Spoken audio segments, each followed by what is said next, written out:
Overthinking often begins quietly, not with a loud fear, but with a simple thought that we refuse to let go of. A sentence we replay in our minds. A scene that never stops repeating.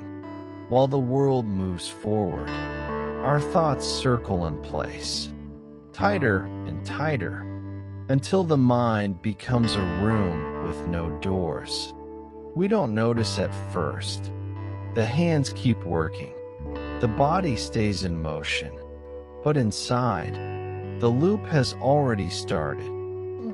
Overthinking doesn't just live in the mind. It spreads. The shoulders stiffen. The breath shortens. The stomach aches. The body speaks. When the mind refuses to rest, every worry adds weight. Small at first, but together heavy enough to make even simple things feel difficult. And still, we push forward, telling ourselves, we just need to think harder. Overthinking often feels like preparation. If I think more, I'll be ready. If I worry enough, I won't make mistakes. But the truth is the opposite. Overthinking doesn't prevent damage. It creates it.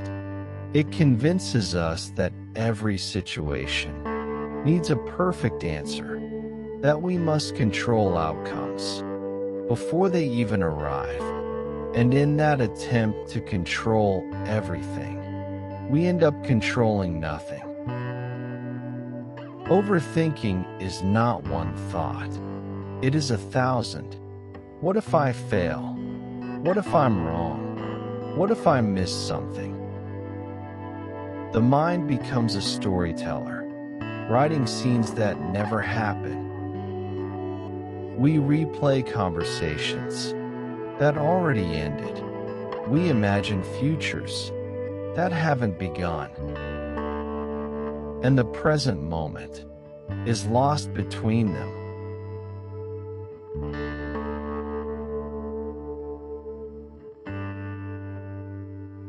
There comes a moment, quiet, gentle, almost invisible, when we finally notice what our mind has been doing. We catch the breath we haven't taken. We notice the hand frozen on the notebook.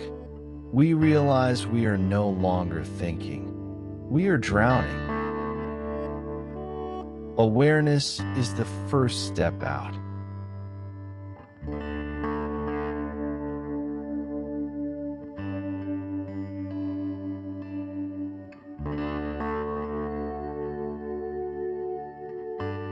The fastest way out of the storm is not through the mind, but through the body.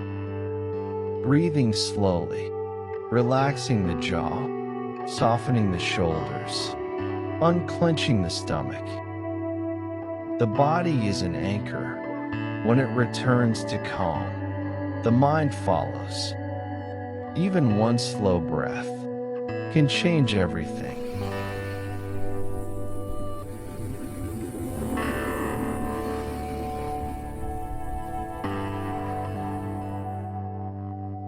Overthinking can be interrupted, not with force, but with small actions.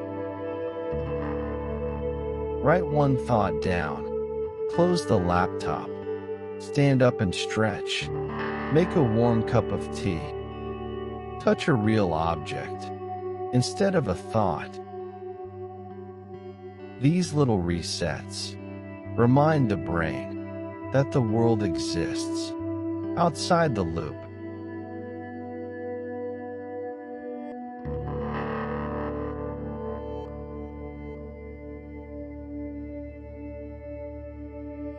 You don't have to stop thinking. You only have to think differently. Ask yourself, is this thought useful? Is it true? Will thinking about it again change anything? Most of the time, the answer is no. Not every thought deserves attention. Some only want a place to grow. You don't have to give them one.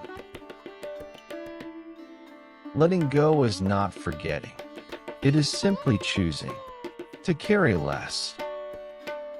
The day becomes lighter, the breath easier, the world wider. When the mind releases the imaginary, it makes space for the real.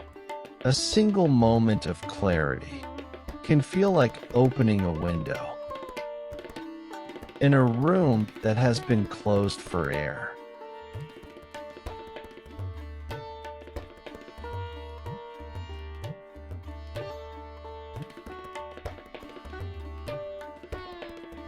And then, you arrive back in the present, not through force, but through gentle remembering. The warm cup in your hand, the breath in your chest, the calm spreading through your body, bit by bit. Overthinking loses its power the moment you notice that you are here, alive, grounded, and safe. This moment is enough.